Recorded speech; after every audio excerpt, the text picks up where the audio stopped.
오늘도 수고 많으셨습니다. 이제 모든 걱정과 무거운 생각을 내려놓고 성령의 은혜 안에서 평안히 쉬세요.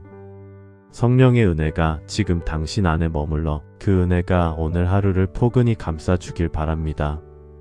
감사와 찬양이 마음 깊은 곳에서 조용히 흘러나오길 축복합니다. 매일 말씀으로 하루를 시작하고 싶다면 구독으로 함께 해주세요. 좋아요는 오늘을 감사로 물들이는 작은 기도가 됩니다. 댓글에 아멘을 남기시면 당신의 기도가 이 채널을 통해 함께 하늘에 올려집니다. 이 말씀이 필요한 누군가에게 전해주세요. 그 나눔이 또 다른 은혜가 되어 당신의 삶에도 따뜻한 빛으로 돌아올 것입니다. 오늘 밤 하나님의 평안이 당신의 마음을 가만히 감싸주길 예수님의 이름으로 축복합니다. 애굽 왕궁에서 자란 모세. 그의 앞에는 찬란한 미래가 펼쳐져 있었습니다. 권력 부명예. 세상이 부러워할 모든 것을 가질 수 있는 위치였지요. 바로의 공주가 그를 아들로 삼았고 왕궁의 최고 교육을 받았으며 애굽 제국의 지도자가 될 수 있는 모든 기회가 그에게 주어져 있었습니다. 세상의 눈으로 보면 완벽한 성공 코스였습니다. 그런데 그는 선택했습니다. 왕궁을 떠나 노예된 동족과 함께하는 길을, 바로의 궁전 대신 광야의 양떼를 선택했습니다.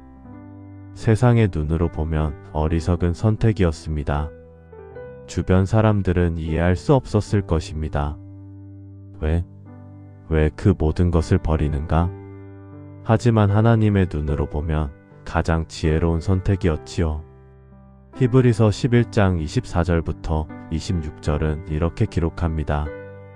믿음으로 모세는 장성하여 바로의 공주의 아들이라 칭함을 거절하고 도리어 하나님의 백성과 함께 고난받기를 잠시 죄악의 낙을 누리는 것보다 더 좋아하고 그리스도를 위하여 받는 능욕을 애굽의 모든 부하보다 더 큰 재물로 여겼으니 이는 상 주심을 바라봄이라. 여러분도 지금 그런 기로에 서 계신가요? 세상이 정의하는 성공의 길과 하나님이 기뻐하시는 길 사이에서 고민하고 계신가요? 주변 사람들은 이해하지 못하는 선택을 해야 할 때가 있지 않으신가요? 승진, 연봉, 스펙, 명예. 세상은 끊임없이 우리에게 그것이 성공이라고 말합니다. 더 높이, 더 빨리, 더 많이 가져야만 성공했다고 외치지요. 그런데 이상한 일입니다. 그 기준을 따라가면 갈수록 마음은 점점 더 무거워지고 영혼은 점점 더 메말라가는 것 같습니다. 반대로 세상의 기준을 내려놓고 하나님의 뜻을 따라가는 사람들의 얼굴에는 세상이 줄 수 없는 평안과 기쁨이 있습니다. 오늘 우리는 함께 기도하려 합니다. 세상의 성공이 아닌 주님이 기뻐하시는 비전을 따르는 용기를 구하는 기도입니다. 이 기도를 통해 우리는 10가지 영역에서 하나님께 담대히 나아갈 것입니다. 세상의 기준에서 벗어나는 용기, 하나님의 비전을 분별하는 지혜, 사람의 인정이 아닌 하나님의 인정을 구하는 마음, 물질적 성공보다 영적 풍성함을 추구하는 결단, 두려움을 이기는 믿음, 외로운 길을 걸어가는 용기, 세상의 조롱 속에서도 흔들리지 않는 확신, 하나님의 때를 기다리는 인내, 주님의 기쁨이 나의 기쁨 되는 삶, 그리고 영원한 상급을 바라보는 시선까지. 이 10가지 기도를 통해 우리는 모세처럼 하나님이 기뻐하시는 선택을 할 수 있는 용기를 받게 될 것입니다. 지금부터 함께 하나님 앞에 나아가 보시겠습니까? 여러분의 마음을 여시고 성령님의 음성에 귀 기울이시길 바랍니다. 이 기도가 여러분의 인생의 새로운 전환점이 되기를 소망합니다. 사랑의 하나님, 오늘 우리는 세상의 기준에서 벗어나는 용기를 구하기 위해 주님 앞에 나아왔습니다. 우리를 둘러싼 세상은 끊임없이 우리에게 기준을 제시합니다. 더 높은 학벌, 더 좋은 직장, 더 많은 연봉, 더 큰 집, 더 화려한 차. 이런 것들을 가져야만 성공했다고 말합니다. 그래서 우리는 그 기준을 따라가기 위해 오늘도 지쳐가고 있습니다. 밤늦게까지 일하고 주말도 없이 달리고 관계도 희생하면서 세상이 정의한 성공을 향해 달려갑니다. 그런데 하나님, 이상한 일입니다. 그렇게 달려갈수록 마음은 점점 더 공허해지고 영혼은 점점 더 메말라갑니다.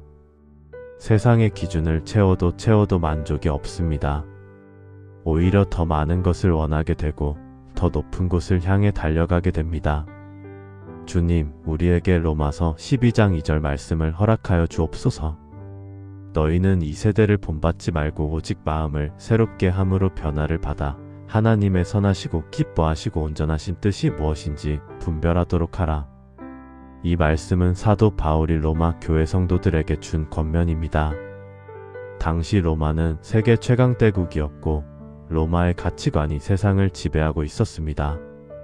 권력, 부, 명예를 추구하는 것이 당연시되던 시대였지요. 그런 시대 속에서 바울은 담대히 선포합니다. 이 세대를 본받지 말라. 세상의 기준, 세상의 가치관, 세상의 정의를 따르지 말라는 것입니다. 대신 무엇을 하라고 말씀하십니까? 마음을 새롭게 함으로 변화를 받으라. 세상의 생각이 아닌 하나님의 생각으로 마음을 채우라는 것입니다. 그럴 때 비로소 우리는 하나님의 선하시고 기뻐하시고 온전하신 뜻이 무엇인지 분별할 수 있습니다. 사랑하는 하나님, 이 말씀을 우리 삶에 적용하게 하여 주옵소서. 우리가 세상의 기준으로 우리 자신을 평가하지 않게 하시고 하나님의 기준으로 우리의 가치를 발견하게 하여 주옵소서. 세상은 우리에게 더 많이 가지라고 말하지만 주님은 더 많이 나누라고 말씀하십니다. 세상은 더 높은 자리에 오르라고 말하지만 주님은 더 낮은 곳에서 섬기라고 말씀하십니다. 세상은 더 많은 사람들에게 인정받으라고 말하지만 주님은 하나님 한 분의 인정이면 충분하다고 말씀하십니다. 주님, 한 간증을 기억합니다. 어느 대기업 임원이 있었습니다. 세상의 기준으로 보면 완벽한 성공을 거둔 사람이었지요. 높은 연봉, 넓은 사무실, 많은 부하 직원들. 그런데 그의 마음은 늘 공허했습니다. 밤마다 술로 하루를 마무리해야 잠이 왔고 가족과의 관계는 점점 멀어져 갔습니다. 어느 날 그는 하나님 앞에 무릎 꿇었습니다. 하나님, 제가 잘못 살고 있는 것 같습니다. 세상의 성공을 쫓다가 정작 중요한 것들을 다 잃어버렸습니다. 그 후 그는 결단했습니다. 임원직을 내려놓고 선교 단체에서 일하기로. 주변 사람들은 그를 미쳤다고 했습니다. 왜 그 좋은 자리를 버리느냐? 하지만 그의 얼굴에는 이전에 없던 평안과 기쁨이 있었습니다. 연봉은 10분의 1로 줄었지만 그의 삶의 만족도는 10배로 늘었습니다. 그는 고백했습니다. 이제야 진짜 성공이 무엇인지 알았습니다. 하나님이 기뻐하시는 삶을 사는 것, 그것이 진정한 성공입니다. 사랑의 하나님, 우리에게도 그런 용기를 주옵소서. 세상의 기준에서 벗어나 하나님의 기준으로 살아갈 용기를 허락하여 주옵소서. 사람들이 뭐라 하든 세상이 이해하지 못하든 오직 주님이 기뻐하시는 삶을 살게 하여 주옵소서. 그것이 진정한 성공이여 진정한 행복임을 깨닫게 하여 주옵소서. 우리의 마음을 새롭게 하시고 우리의 생각을 변화시켜 주옵소서. 세상의 소리가 아닌 하나님의 음성을 듣게 하시고 세상의 길이 아닌 하나님의 길을 걷게 하여 주옵소서. 오늘도 우리가 작은 선택들 속에서 하나님의 뜻을 분별하며 살아가게 하여 주옵소서. 지혜의 근원이신 하나님, 오늘 우리는 하나님의 비전을 분별하는 지혜를 구하기 위해 주님 앞에 나아왔습니다. 우리는 종종 혼란스러울 때가 있습니다. 내 앞에 여러 길이 펼쳐져 있을 때 어떤 길이 하나님이 원하시는 길인지 알 수가 없습니다. 세상적으로 좋아 보이는 길이 있고 믿음으로 걸어가야 할 것 같은 길이 있습니다. 안정적이고 확실한 길이 있고 불확실하지만 하나님께서 부르시는 것 같은 길이 있습니다. 그럴 때 우리는 어떻게 해야 합니까? 어떻게 하나님의 비전을 분별할 수 있습니까? 주님, 우리에게 잠언 3장 5절부터 6절 말씀을 허락하여 주옵소서. 너는 마음을 다하여 여호와를 신뢰하고 내 명철을 의지하지 말라. 너는 범사의 그를 인정하라. 그리하면 내 길을 지도하시리라. 이 말씀은 솔로몬이 우리에게 주는 지혜의 핵심입니다. 첫째, 마음을 다하여 여호와를 신뢰하라. 하나님의 비전을 분별하는 첫 번째 열쇠는 전적인 신뢰입니다. 내 생각, 내 판단, 내 경험을 앞세우지 말고 하나님을 전적으로 신뢰하는 것입니다. 둘째, 내 명철을 의지하지 말라.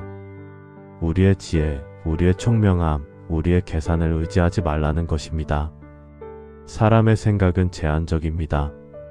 보이는 것만 보고 들리는 것만 듣고 판단합니다. 하지만 하나님은 우리가 볼 수 없는 미래를 보시고 우리가 알 수 없는 결과를 아십니다. 셋째, 범사의 그를 인정하라. 모든 일에, 작은 일에도 큰 결정에도 하나님을 인정하고 구하라는 것입니다. 그럴 때 어떻게 됩니까? 내 길을 지도하시리라. 하나님께서 친히 우리의 길을 인도하신다는 약속입니다. 사랑하는 하나님, 이 말씀을 붙들고 기도합니다. 우리에게 하나님의 비전을 분별하는 지혜를 허락하여 주옵소서. 우리의 명철, 우리의 계산, 우리의 판단을 내려놓고 오직 주님만 신뢰하게 하여 주옵소서. 주님, 우리는 고백합니다.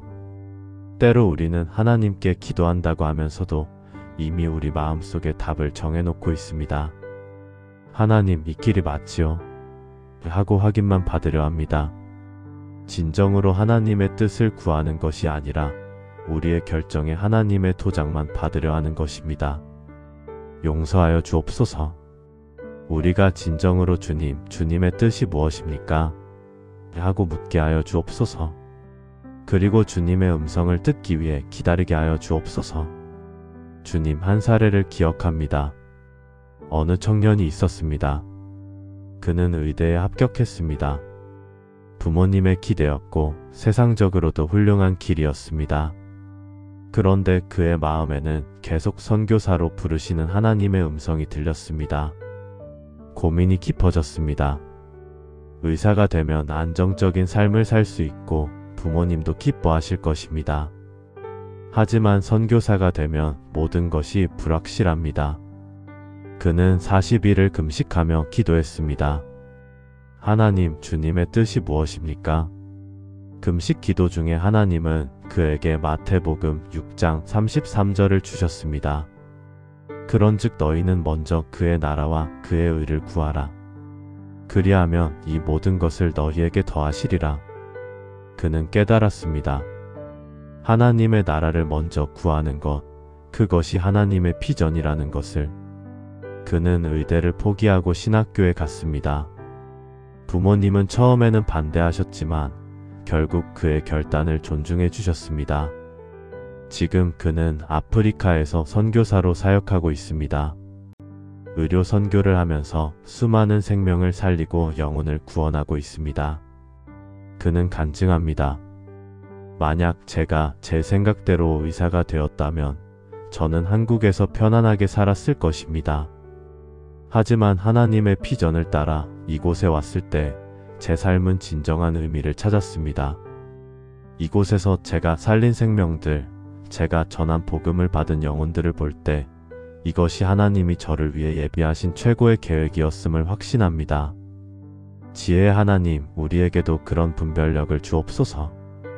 우리 앞에 여러 선택지가 있을 때 세상적으로 좋아 보이는 길이 아니라 하나님이 기뻐하시는 길을 선택하는 지혜를 주옵소서. 하나님의 음성을 듣는 귀를 열어주시고 하나님의 인도하심을 분별하는 영적 감각을 예민하게 하여 주옵소서. 우리의 비전이 하나님의 비전과 일치하게 하시고 우리의 꿈이 하나님의 꿈과 하나 되게 하여 주옵소서. 그리하여 우리의 인생이 하나님의 영광을 나타내는 통로가 되게 하여 주옵소서. 거룩하신 하나님, 오늘 우리는 사람의 인정이 아닌 하나님의 인정을 구하기 위해 주님 앞에 나아왔습니다. 우리는 살아가면서 끊임없이 사람들의 인정을 갈구합니다. 부모님께 인정받고 싶고, 친구들에게 인정받고 싶고, 직장 상사에게 인정받고 싶고, 교회 성도들에게도 인정받고 싶습니다. 그래서 우리는 사람들의 눈치를 보며 살아갑니다. 사람들이 좋아할 만한 말을 하고, 사람들이 칭찬할 만한 행동을 합니다. 때로는 하나님의 뜻보다 사람들의 기대를 먼저 생각하게 됩니다. 그런데 주님, 이것이 우리를 얼마나 피곤하게 만드는지 아십니까? 사람의 마음은 변하고 사람의 기준은 일정하지 않습니다. 오늘 칭찬하던 사람이 내일은 비난하고 어제 인정하던 것을 오늘은 무시합니다. 그래서 우리는 끝없는 불안과 두려움 속에 살아갑니다. 주님, 우리에게 갈라디아서 1장 10절 말씀을 허락하여 주옵소서. 이제 내가 사람들에게 좋게 하랴, 하나님께 좋게 하랴. 사람들에게 기쁨을 구하랴. 내가 지금까지 사람들의 기쁨을 구하였다며 그리스도의 종이 아니니라. 이 말씀은 사도 바울의 강력한 선언입니다. 바울은 한때 사람들에게 인정받는 것을 중요하게 여겼습니다. 바리새인 중에 바리새인이었고 가말리엘 문화에서 최고의 교육을 받았으며 율법에 있어서는 흠없는 자였습니다. 사람들은 그를 인정했고 그는 그 인정 속에서 살았습니다. 하지만 다메섹 도상에서 예수님을 만난 후 그의 가치관은 완전히 바뀌었습니다. 이제 그에게 중요한 것은 사람의 인정이 아니라 하나님의 인정이었습니다. 그래서 그는 담대히 선포합니다. 내가 사람들에게 기쁨을 구하였다면 그리스도의 종이 아니니라. 사람들의 기쁨을 구하는 것과 그리스도의 종이 되는 것은 양립할 수 없다는 것입니다. 왜냐하면 사람들이 원하는 것과 하나님이 원하시는 것이 다를 때가 많기 때문입니다. 거룩하신 하나님, 이 말씀을 우리 삶에 적용하게 하여 주옵소서. 우리가 사람의 인정을 구하는 삶에서 벗어나 오직 하나님의 인정을 구하는 삶을 살게 하여 주옵소서. 주님, 우리는 고백합니다.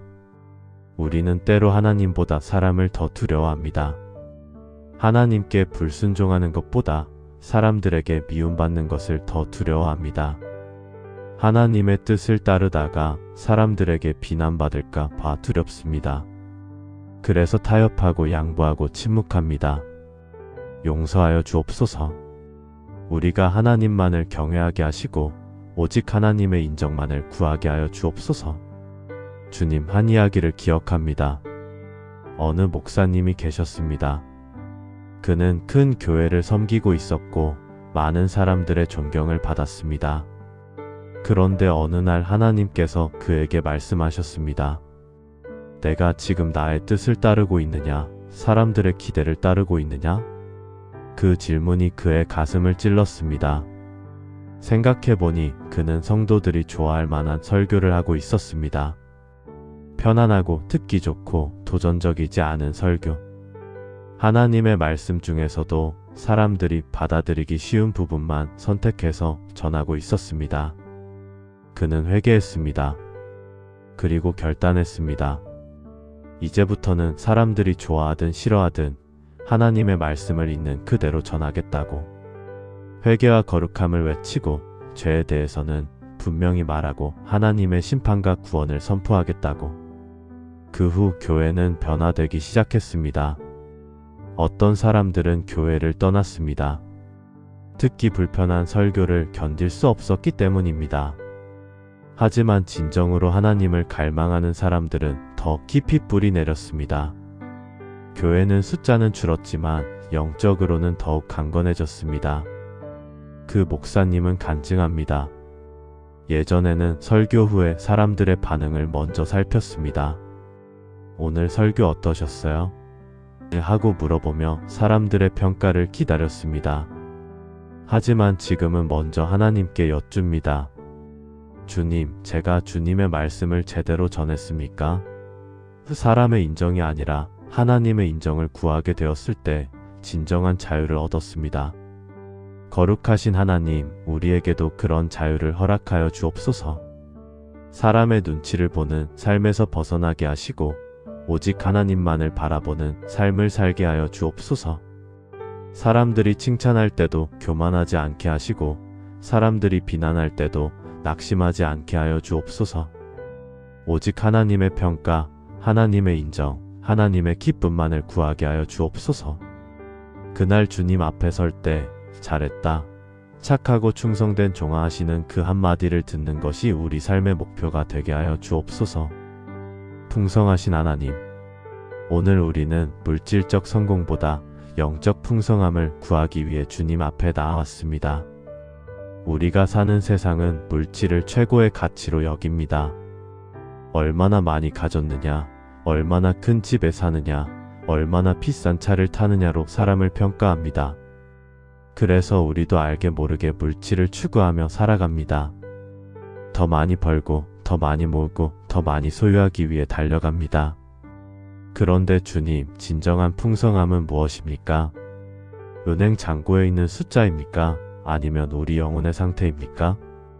주님, 우리에게 마태복음 6장 19절부터 21절 말씀을 허락하여 주옵소서. 너희를 위하여 보물을 땅에 쌓아두지 말라. 거기는 좀과 동의하며 도둑이 구멍을 뚫고 도둑질하느니라. 오직 너희를 위하여 보물을 하늘에 쌓아두라. 거기는 좀이나 동의하지 못하며 도둑이 구멍을 뚫지도 못하고 도둑질도 못하느니라.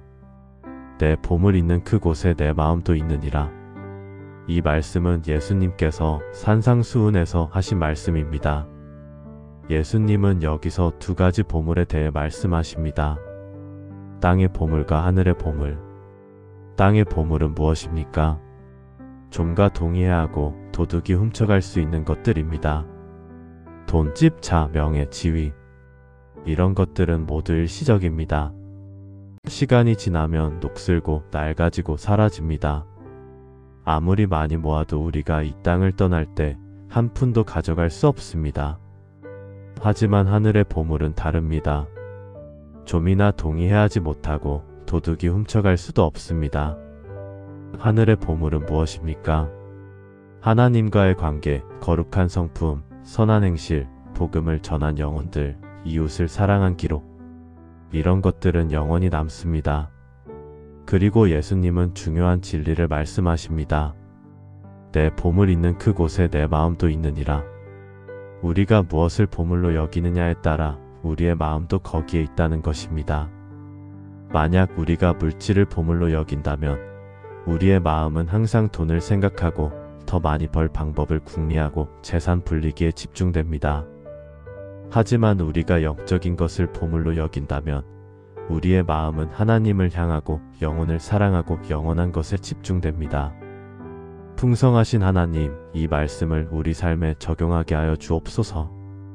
우리가 물질적 성공에 속지 않게 하시고 진정한 풍성함이 영적인 것에 있음을 깨닫게 하여 주옵소서.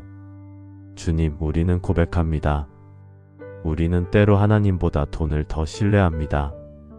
입으로는 하나님을 의지합니다 하면서도 마음속으로는 돈만 있으면 괜찮을 텐데 하고 생각합니다.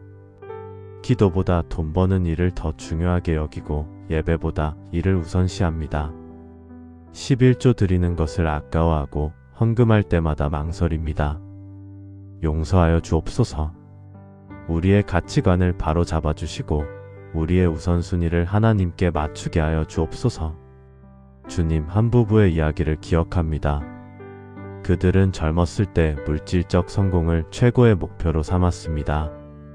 남편은 사업에 몰두했고 아내는 재테크에 열심이었습니다. 10년 동안 쉬지 않고 달려간 결과 그들은 상당한 재산을 모았습니다. 큰 집, 좋은 차, 넉넉한 통장 잔고. 그런데 이상한 일이 일어났습니다. 재산은 늘었는데 행복은 줄어들었습니다. 부부 사이는 멀어졌고 아이들과의 관계도 소원해졌습니다. 남편은 우울증에 걸렸고 아내는 불안증으로 약을 먹기 시작했습니다. 어느 날 그들은 깨달았습니다. 우리가 잘못 살았구나. 돈을 벌기 위해 정작 중요한 것들을 다 잃어버렸구나. 그 후 그들은 삶의 방향을 바꾸었습니다. 사업을 축소하고 가족과 함께하는 시간을 늘렸습니다. 열심히 교회에 나가고 봉사하고 나누기 시작했습니다. 재산은 예전보다 줄었지만 그들의 삶은 훨씬 풍성해졌습니다. 얼굴에는 웃음이 돌아왔고 마음에는 평안이 찾아왔습니다. 그들은 고백합니다. 예전에는 물질적으로 풍요로웠지만 영적으로 가난했습니다. 하지만 지금은 물질적으로는 조금 부족해도 영적으로 풍성합니다. 이제야 진정한 풍요가 무엇인지 알았습니다. 풍성하신 하나님, 우리에게도 그런 깨달음을 주옵소서. 물질보다 영혼이 더 중요하고 재산보다 관계가 더 소중하고 땅의 것보다 하늘의 것이 더 가치 있음을 깨닫게 하여 주옵소서. 우리가 보물을 하늘에 쌓는 삶을 살게 하시고 우리의 마음이 하나님께 향하게 하여 주옵소서.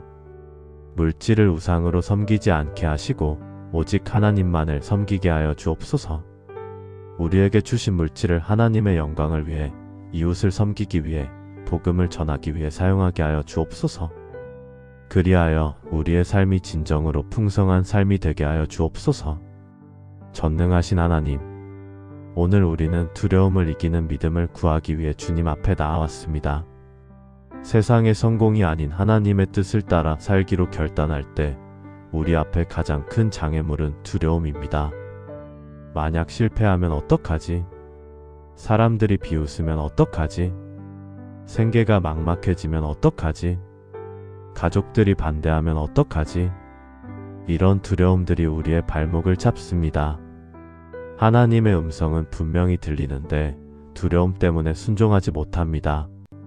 주님, 우리에게 이사야 41장 10절 말씀을 허락하여 주옵소서. 두려워하지 말라. 내가 너와 함께함이니라. 놀라지 말라. 나는 내 하나님이 됨이니라. 내가 너를 굳세게 하리라. 참으로 너를 도와주리라. 참으로 나의 의로운 오른손으로 너를 붙들리라. 이 말씀은 이스라엘 백성들이 바벨론 포로로 잡혀가 있을 때 주신 말씀입니다. 그들의 상황은 절망적이었습니다. 나라는 멸망했고 성전은 파괴되었고 그들은 이방 땅에서 노예로 살고 있었습니다. 미래는 불확실했고 두려움과 절망이 그들을 짓눌렀습니다. 바로 그때 하나님께서 선포하십니다. 두려워하지 말라. 그리고 그 이유를 말씀하십니다. 내가 너와 함께함이니라. 하나님께서 함께 하신다는 것, 이것이 우리가 두려움을 이길 수 있는 유일한 근거입니다. 하나님은 여기서 4가지 약속을 하십니다. 첫째, 나는 내 하나님이 됨이니라. 마이너스 신분의 약속. 둘째, 내가 너를 굳세게 하리라. 마이너스 힘의 약속. 셋째, 참으로 너를 도와주리라. 마이너스 도우심의 약속. 넷째, 나의 의로운 오른손으로 너를 붙들리라. 마이너스 보호의 약속. 전능하신 하나님, 이 말씀을 붙들고 기도합니다. 우리의 두려움을 이길 수 있는 믿음을 허락하여 주옵소서. 주님, 우리는 고백합니다. 우리는 하나님을 믿는다고 말하면서도 실제로는 두려움에 지배당하며 살아갑니다. 하나님의 약속보다 우리 눈에 보이는 현실을 더 신뢰합니다. 하나님의 능력보다 우리의 한계를 더 의식합니다. 그래서 하나님께서 부르시는 곳으로 나아가지 못하고 안전한 곳에 머물러 있습니다. 용서하여 주옵소서. 우리에게 두려움을 이기는 믿음을 주옵소서. 주님, 갈렙의 이야기를 기억합니다. 12명의 정탐꾼이 가나안 땅을 정탐하고 돌아왔을 때 10명은 두려움에 사로잡혀 말했습니다. 그 땅에는 거인들이 있습니다. 우리는 그들 앞에 메뚜기 같았습니다. 우리는 절대 그들을 이길 수 없습니다. 그들은 사실만 보고했습니다. 거인들이 있는 것은 사실이었고 자신들이 작아 보인 것도 사실이었습니다. 하지만 그들은 하나님을 빼놓고 계산했습니다. 반면에 갈렙과 여호수아는 달랐습니다. 그들도 똑같은 거인들을 보았습니다. 하지만 그들은 하나님을 함께 계산했습니다. 갈렙은 담대히 외쳤습니다. 우리가 곧 올라가서 그 땅을 취하자. 우리가 능히 이기리라. 그는 자신의 능력을 믿은 것이 아니었습니다. 하나님께서 함께 하심을 믿었던 것입니다. 결과는 어땠습니까? 두려움에 사로잡혔던 10명의 정탐꾼은 광야에서 죽었습니다. 하지만 믿음으로 담대했던 갈렙과 여호수아는 약속의 땅에 들어갔습니다.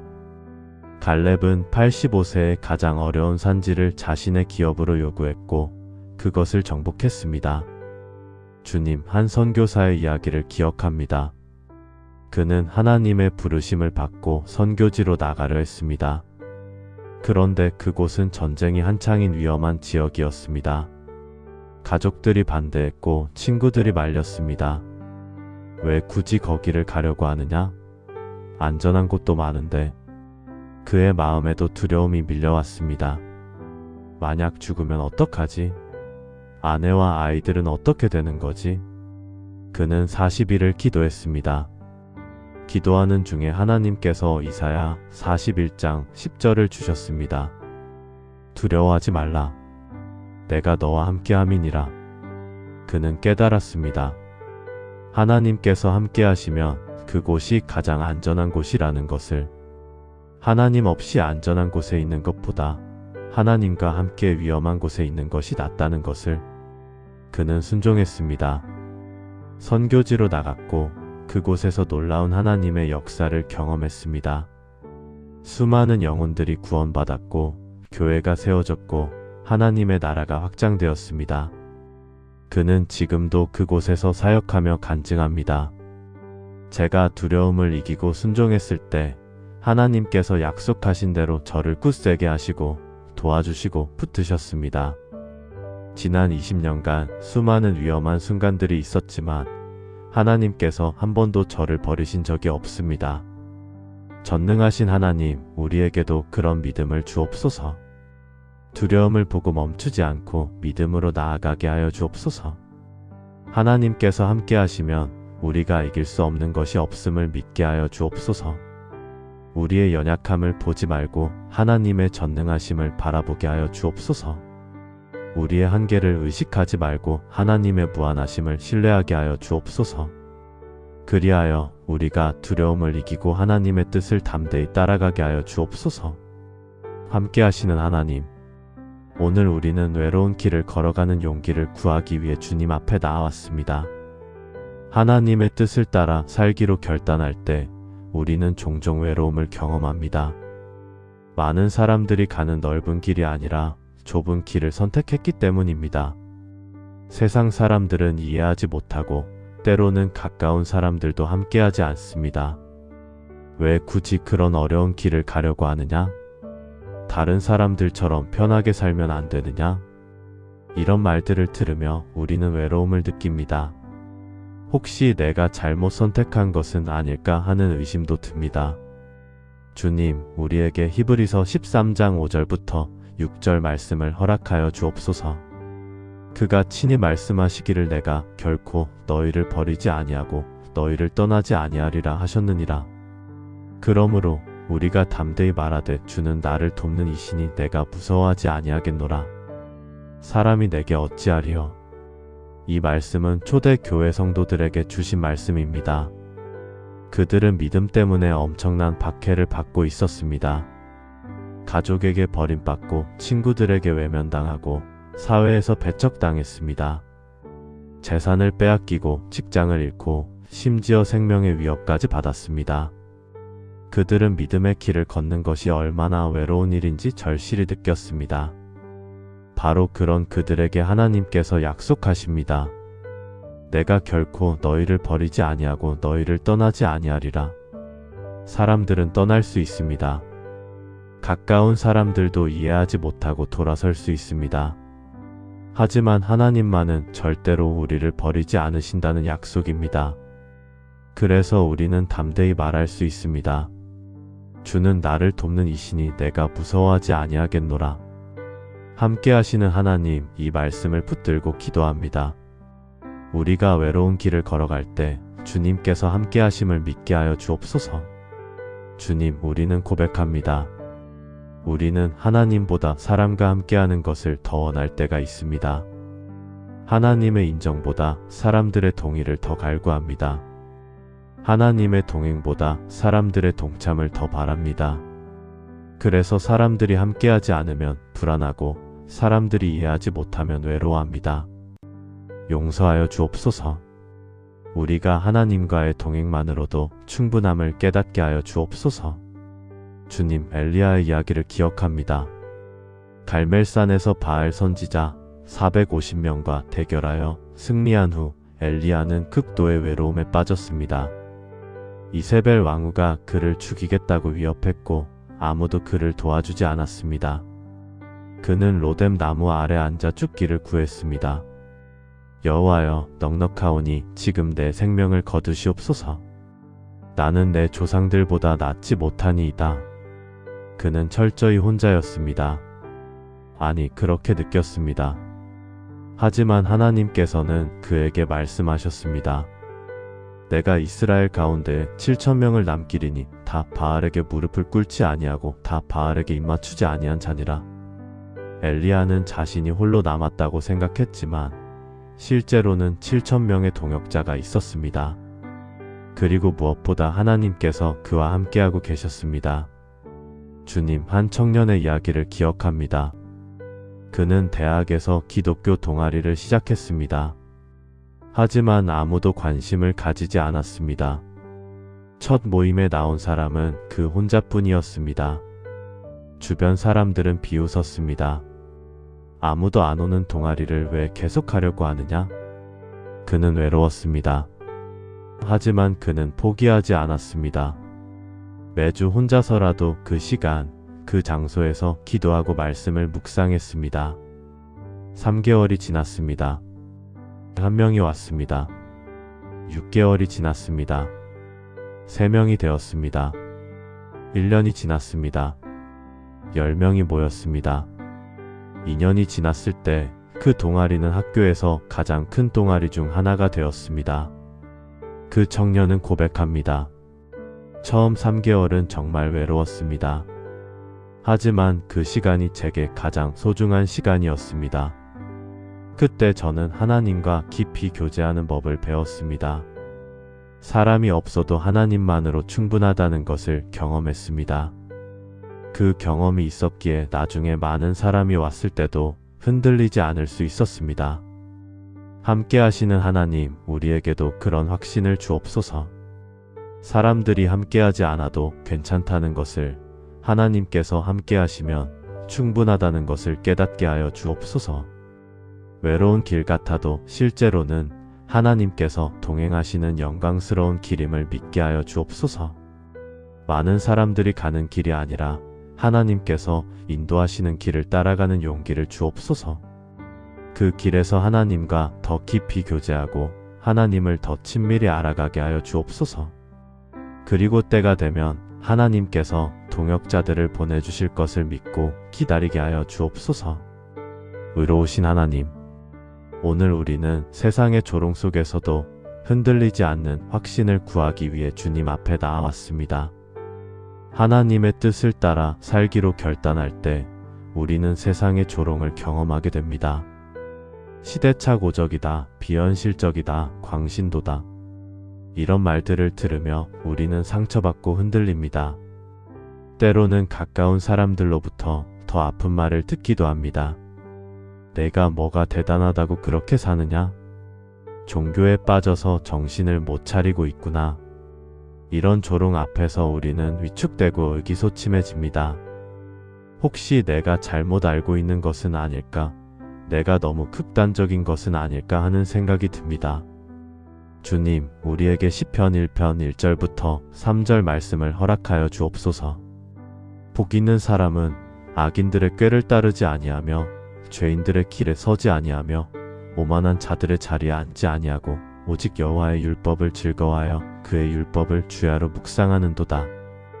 그는 시냇가에 심은 나무가 철을 따라 열매를 맺으며 그 잎사 귀가 마르지 아니함 같으니 그가 하는 모든 일이 다 형통하리로다. 이 시편은 두 가지 삶의 방식을 대조합니다. 악인들의 길과 의인의 길. 악인들은 하나님을 무시하고 자기 뜻대로 살고 하나님의 말씀을 비웃습니다. 그들은 하나님의 말씀대로 사는 사람들을 조롱합니다. 하나님, 그런 게 어디 있어? 너무 순진하게 사는 거 아니야? 하지만 복 있는 사람은 그들의 꾀를 따르지 않습니다.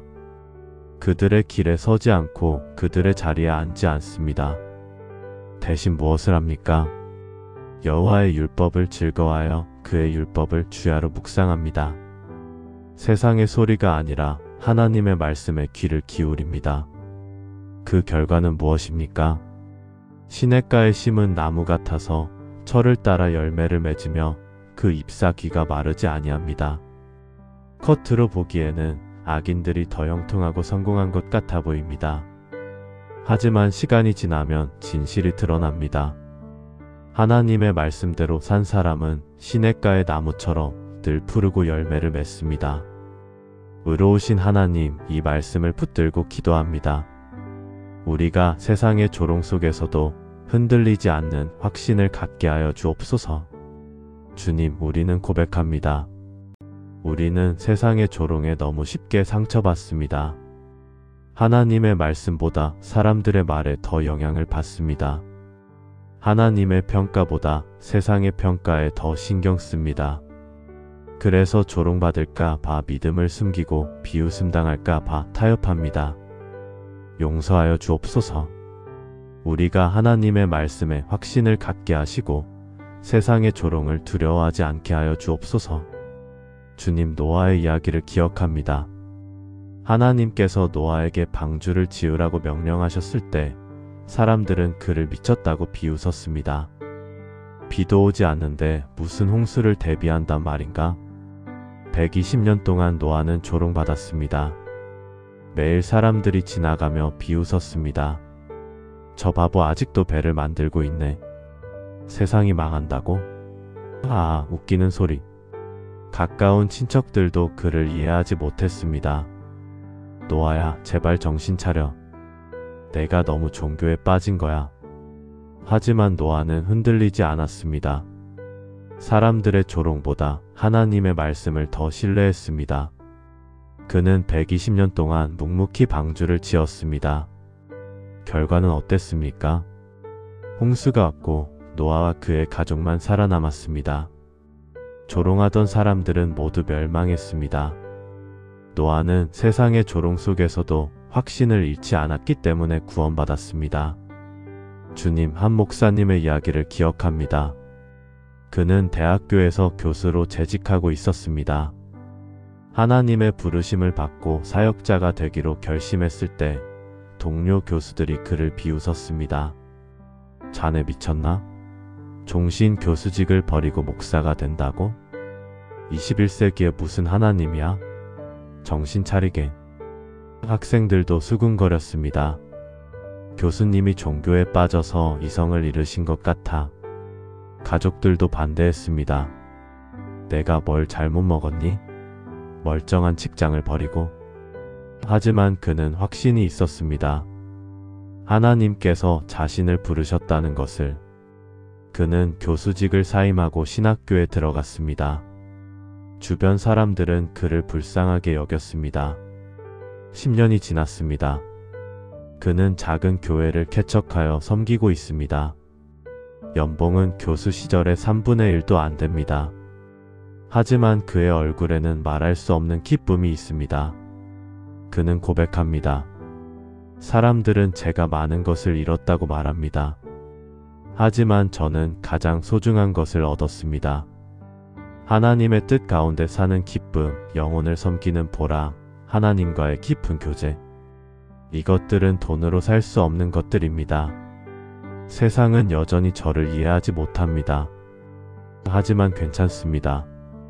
하나님께서 저를 아시고 저를 기뻐하시면 그것으로 충분합니다.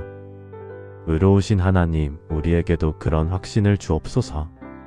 세상이 뭐라 하든 사람들이 비웃든 하나님의 말씀이 진리임을 확신하게 하여 주옵소서. 하나님께서 부르신 길이 옳은 길임을 의심하지 않게 하여 주옵소서. 세상의 조롱에 상처받지 말고 오히려 하나님의 말씀으로 더욱 굳건해지게 하여 주옵소서. 시간이 지나면 진실이 드러날 것을 믿고 인내하게 하여 주옵소서. 우리가 시냇가에 심은 나무처럼 늘 푸르고 열매 맺는 삶을 살게 하여 주옵소서. 신실하신 하나님, 오늘 우리는 하나님의 때를 기다리는 인내를 구하기 위해 주님 앞에 나아왔습니다. 하나님의 뜻을 따라 살기로 결단했지만 눈에 보이는 결과가 나타나지 않을 때가 있습니다. 하나님, 언제까지 기다려야 합니까? 이 길이 정말 맞는 길입니까?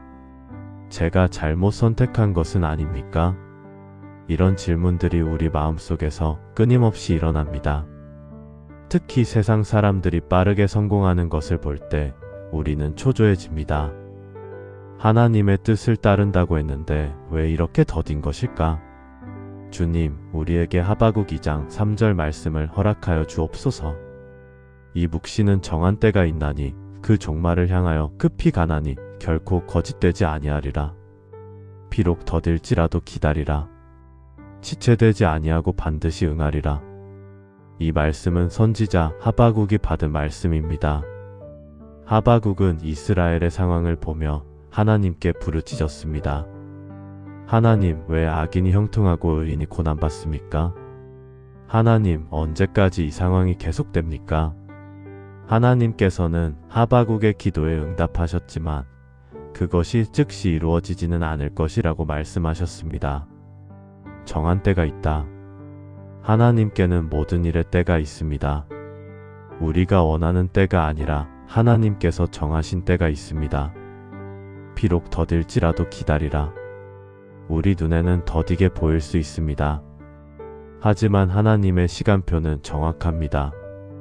지체되지 아니하고 반드시 응하리라. 하나님의 약속은 반드시 이루어집니다.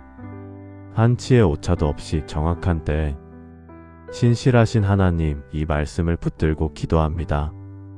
우리에게 하나님의 때를 기다리는 인내를 허락하여 주옵소서. 주님, 우리는 고백합니다.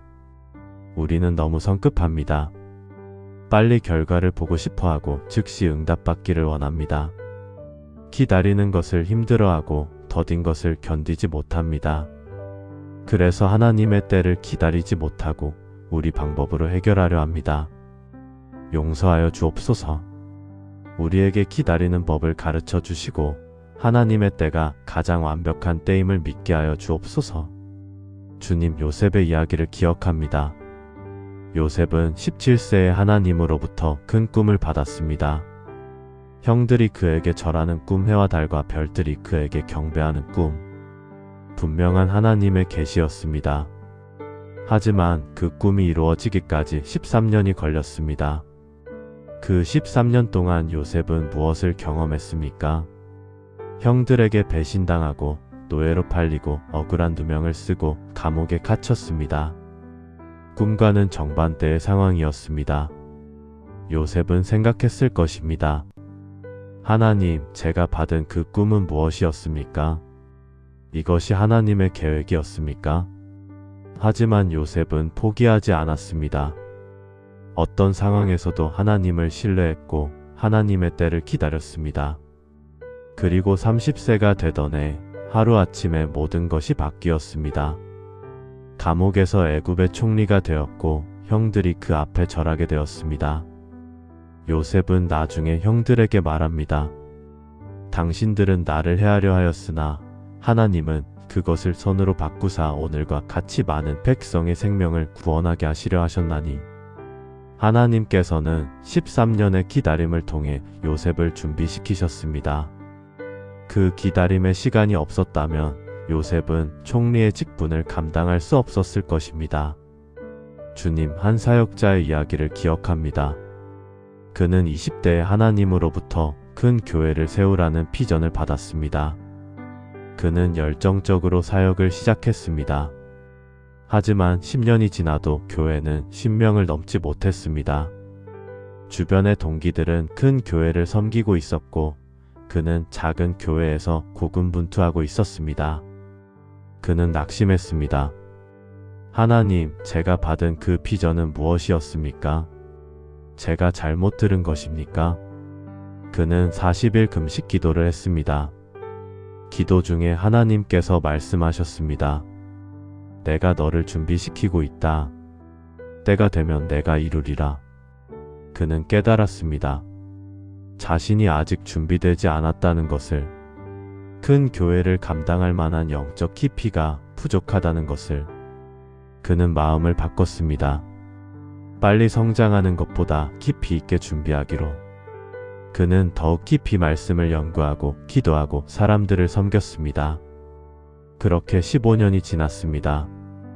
그가 45세가 되던 해 놀라운 일이 일어났습니다.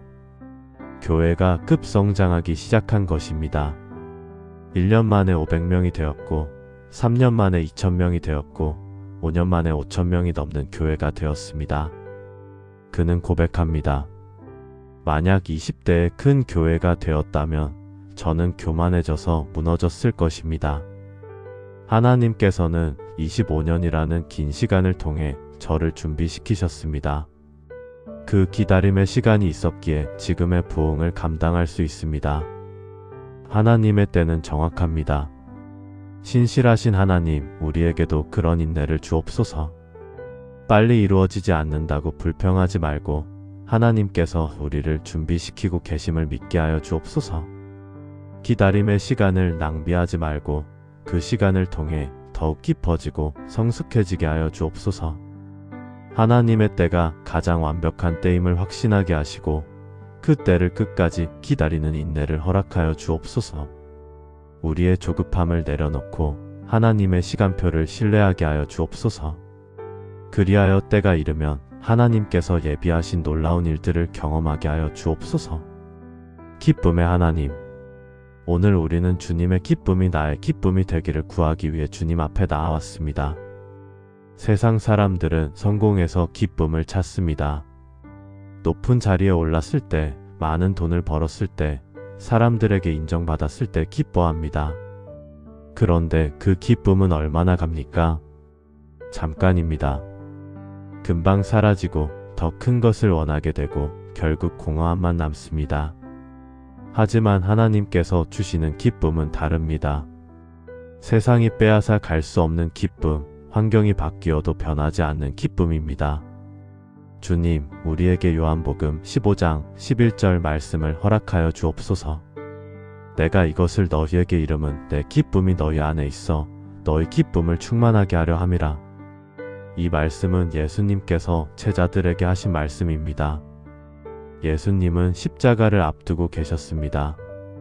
곧 체포되고 고난당하고 죽임당하실 것을 아셨습니다. 제자들도 두려움과 슬픔에 빠질 것을 아셨습니다. 그런 상황에서 예수님은 기쁨에 대해 말씀하십니다. 내 기쁨이 너희 안에 있어 너희 기쁨을 충만하게 하려 함이라. 예수님의 기쁨은 무엇입니까? 환경에 좌우되지 않는 기쁨입니다. 십자가를 앞두고도 흔들리지 않는 기쁨입니다. 그 기쁨의 근원은 무엇입니까? 아버지 하나님의 뜻을 행하는 것, 아버지와의 깊은 교제, 아버지의 사랑 안에 거하는 것. 예수님은 이 기쁨을 우리에게도 주시기 원하십니다. 세상이 주는 일시적인 기쁨이 아니라 하나님과의 관계에서 오는 영원한 기쁨을, 기쁨의 하나님, 이 말씀을 붙들고 기도합니다. 주님의 기쁨이 우리의 기쁨이 되게 하여 주옵소서. 주님, 우리는 고백합니다. 우리는 여전히 세상의 것에서 기쁨을 찾으려 합니다. 성공했을 때 기뻐하고 실패했을 때 낙심합니다. 사람들이 칭찬하면 기분이 좋고 비난하면 우울해집니다. 우리의 기쁨이 환경에 좌우되고 상황에 흔들립니다. 용서하여 주옵소서. 우리의 기쁨의 근원을 바꾸어 주옵소서. 세상의 것이 아니라 하나님 안에서 기쁨을 찾게 하여 주옵소서. 주님, 사도 바울의 이야기를 기억합니다. 바울은 빌립보 감옥에 갇혀 있었습니다. 발에는 착고가 채워져 있었고 등은 매 맞아 피투성이었고 어두컴컴한 지하 감옥에 갇혀 있었습니다. 세상적으로 보면 최악의 상황이었습니다. 기뻐할 만한 요소가 전혀 없었습니다. 그런데 바울은 무엇을 했습니까? 한밤중에 신라와 함께 찬송을 부르고 하나님을 찬미했습니다. 다른 죄수들이 듣고 있었습니다. 어떻게 이런 상황에서 찬송할 수 있을까? 어떻게 이런 고통 속에서 기뻐할 수 있을까? 바울의 기쁨은 환경에서 오는 것이 아니었습니다. 하나님과의 관계에서 오는 것이었습니다. 바울은 나중에 빌립보 교인들에게 편지를 씁니다. 주 안에서 항상 기뻐하라. 내가 다시 말하노니 기뻐하라. 항상 기뻐하라고 말합니다. 좋을 때만이 아니라 어려울 때도, 성공했을 때만이 아니라 실패했을 때도, 칭찬받을 때만이 아니라 비난받을 때도 주 안에서 기뻐하라고 말합니다. 세상의 것 안에서가 아니라 주님과의 관계 안에서. 주님, 한 집사님의 이야기를 기억합니다. 그는 사업에 실패하고 모든 것을 잃었습니다. 집도 차도 저축도 다 없어졌습니다. 빚만 남았고 가족들은 그를 원망했습니다. 그는 절망에 빠졌습니다. 하나님, 제가 무엇을 잘못했습니까? 왜 이런 일이 제게 일어났습니까? 그는 교회에도 나가지 않았습니다. 하나님께 원망스러웠고 기도도 하기 싫었습니다. 그렇게 6개월이 지났습니다. 어느 날 그는 우연히 교회 새벽 기도회에 나갔습니다. 그날 목사님이 요한복음 15장 11절을 본문으로 설교하셨습니다. 내 기쁨이 너희 안에 있어 너희 기쁨을 충만하게 하려 함이라. 그 말씀이 그의 가슴을 찔렀습니다. 내가 기쁨을 잘못된 곳에서 찾았구나. 사업에 성공해서, 물질에서, 세상이 인정해서. 그래서 그것들을 잃었을 때 기쁨도 다 사라진 거구나. 그는 그날 회개했습니다. 그리고 결단했습니다. 이제부터는 주님 안에서 기쁨을 찾겠다고. 이상한 일이 일어났습니다. 환경은 전혀 나아지지 않았는데 그의 마음에 기쁨이 찾아왔습니다. 빚은 여전히 있고 집은 여전히 작고 통장은 여전히 비어 있는데 그는 기뻤습니다. 그는 고백합니다. 전에는 많이 가지고 있었지만 불행했습니다. 지금은 거의 아무것도 없지만 행복합니다. 차이가 무엇입니까? 주님과의 관계입니다.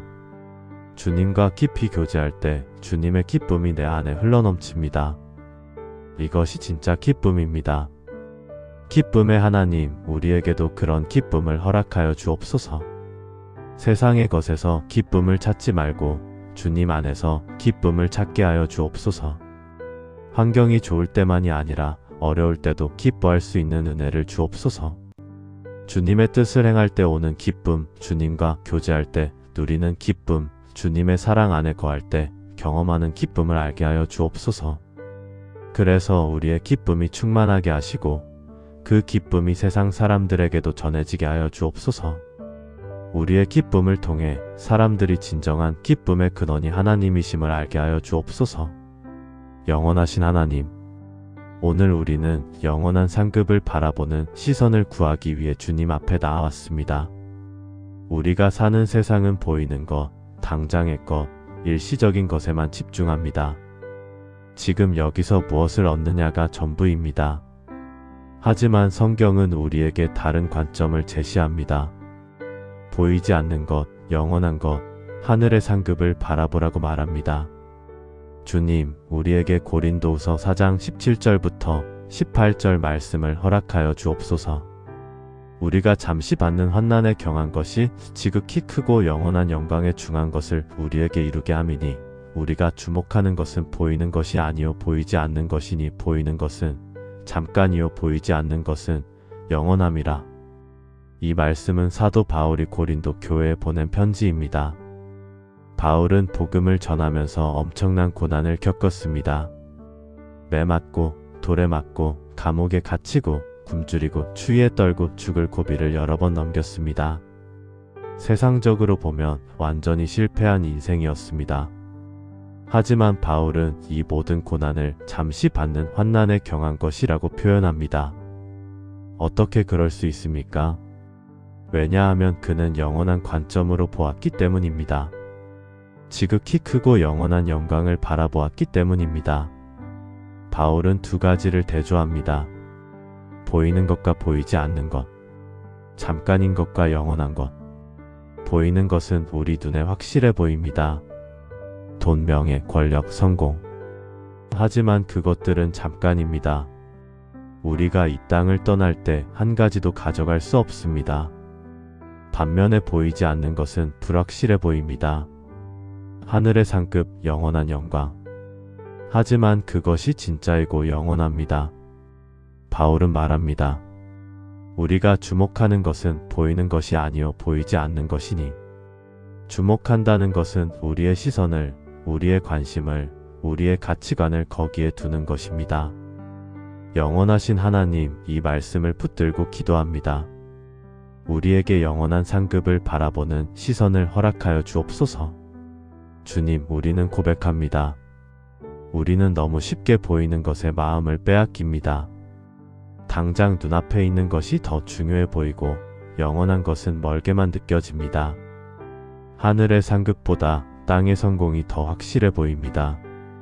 그래서 영원한 것을 놓치고 일시적인 것을 붙잡으려 합니다. 용서하여 주옵소서. 우리의 시선을 바꾸어 주시고 우리의 가치관을 바로잡아 주옵소서. 주님, 모세의 선택을 다시 한번 기억합니다. 히브리서 11장은 모세에 대해 이렇게 기록합니다. 믿음으로 모세는 장성하여 바로의 공주의 아들이라 칭함을 거절하고 도리어 하나님의 백성과 함께 고난받기를 잠시 죄악의 낙을 누리는 것보다 더 좋아하고 그리스도를 위하여 받는 능욕을 애굽의 모든 부하보다 더 큰 재물로 여겼으니 이는 상 주심을 바라봄이라.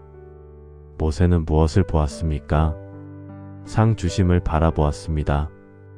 영원한 상급을 바라보았습니다. 그래서 애굽의 모든 보화를 포기할 수 있었습니다. 세상이 주는 일시적인 쾌락보다 하나님이 주시는 영원한 상급이 더 가치 있다고 판단했습니다. 주님, 짐 엘리엇이라는 선교사의 이야기를 기억합니다. 그는 명문대를 졸업하고 밝은 미래가 보장되어 있었습니다. 하지만 그는 에콰도르의 아우카 인디언들에게 복음을 전하기 위해 선교사로 갔습니다. 그곳은 세계에서 가장 위험한 부족 중 하나였습니다. 외부인을 보면 무조건 창으로 찔러 죽이는 부족이었습니다. 많은 사람들이 그를 말렸습니다. 왜 목숨을 버리려고 하느냐? 그는 대답했습니다. 잃을 수밖에 없는 것을 주고 잃을 수 없는 것을 얻는 자는 어리석은 자가 아니다. 그는 28세의 나이에 아우카 인디언들의 창에 찔려 순교했습니다. 세상 사람들은 말했습니다. 안타까운 일이다. 젊은 나이에 헛되이 목숨을 잃었다. 하지만 진실은 달랐습니다. 그의 순교 이후 그의 아내 엘리자베스가 그 부족에게 다시 갔습니다. 복음을 전했고 놀랍게도 그 부족 전체가 복음을 받아들였습니다. 남편을 죽인 그 사람들이 예수님을 믿게 되었습니다. 지금도 그 부족은 복음으로 변화된 아름다운 공동체로 살아가고 있습니다. 짐 엘리엇은 잃을 수밖에 없는 것 육신의 생명을 주고 잃을 수 없는 것 영원한 상급과 영혼들의 구원을 얻었습니다. 그는 어리석은 자가 아니라 가장 지혜로운 자였습니다. 주님, 한 권사님의 이야기를 기억합니다. 그는 평생 부유하게 살았습니다. 큰 집, 좋은 차, 넉넉한 재산.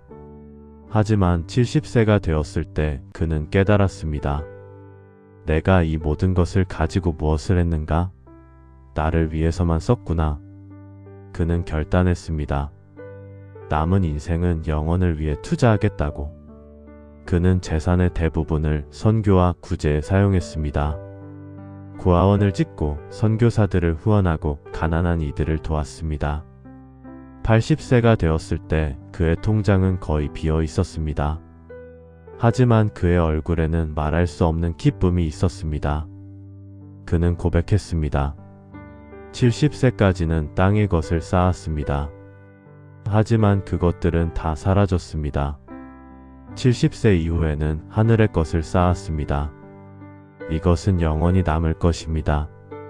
이제 곧 주님 앞에 갈 텐데 빈손으로 가지 않아서 감사합니다. 몇 달 후 그는 세상을 떠났습니다. 장례식에서 그가 도왔던 수많은 사람들이 와서 간증했습니다. 그분 때문에 제가 살았습니다. 그분 때문에 제가 예수님을 만났습니다. 그분 때문에 제 인생이 바뀌었습니다. 그는 돈은 다 써버렸지만 영원한 상급을 쌓았습니다.